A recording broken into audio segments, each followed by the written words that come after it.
Okay, so we'll be going over some equipment that we're using to monitor the patient under anesthesia. This right here is our monitor, our pulse oximeter that monitors. We have the heart rate, the respiration.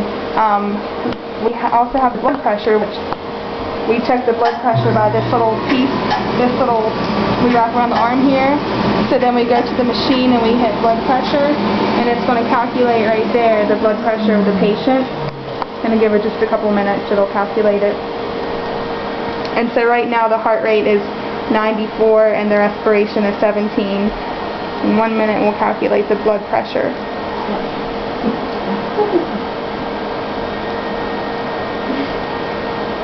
Okay, and so here's the blood pressure. Right here, 113/61, and like I said, it lists everything, as well as the temperature of the patient down here in the corner, which her temperature is 98.6, which is just a little bit low, but she's under anesthesia. So that's the pulse oximeter, and then we have, let's see, we also measure the respiration by the reservoir bag over here, and you can, if you watch closely, you can see her inhale and exhale. We do this along with that, just because sometimes the monitor isn't always right and we like to do it manually, so there one just went in there. And so to get all these readings of the pulse oximeter, they have little wires here and we attach them to the legs.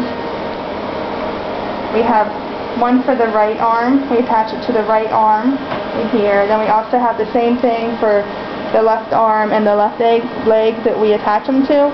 And then all the readings go up there. And then if we think that there's an issue with the heart rate or it just doesn't seem right and we do it manually, we use the stethoscope here, which we put in.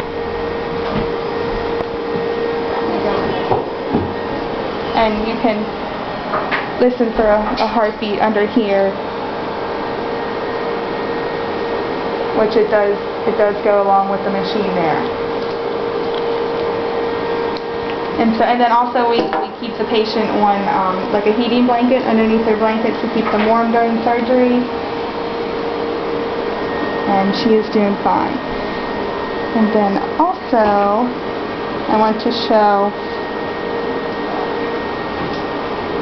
the record that we're keeping while the surgery is being performed.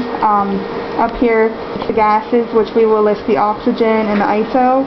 So right here the oxygen is at 1%, and we have ISO listed at 2.5 right now. We actually dropped it a little bit. And then over here it'll say pulse and respiration, and so we locate the pulse by doing just exactly like that, and the respiration like that. So we would write that. And then down here we record when the surgery was started. It tells you things for start and stop. So the anesthesia was started at 2:10, the oxygen was started, it looks like at 2:20.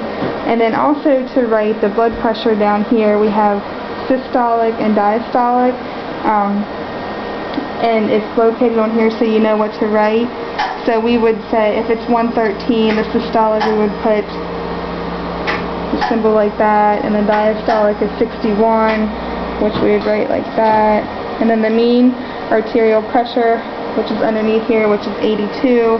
So then you would record it exactly how it's done on there.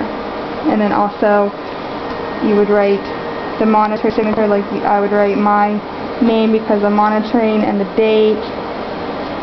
And then we monitor every 5 minutes, which we record that. And that's some of the records that we keep. And then also, once the surgery is finished, you write the stop time of the procedure and the anesthesia, which the surgery is still going on now. And we can kind of zoom in a little bit. Dr. Hensel's doing a stay here. And we are keeping a close eye on the patient for. And also something else I didn't measure is we keep the patient on fluids while they're underneath anesthesia, keep them well hydrated, and she is on a pump, and it lists the rate at which she is running at. And that's that.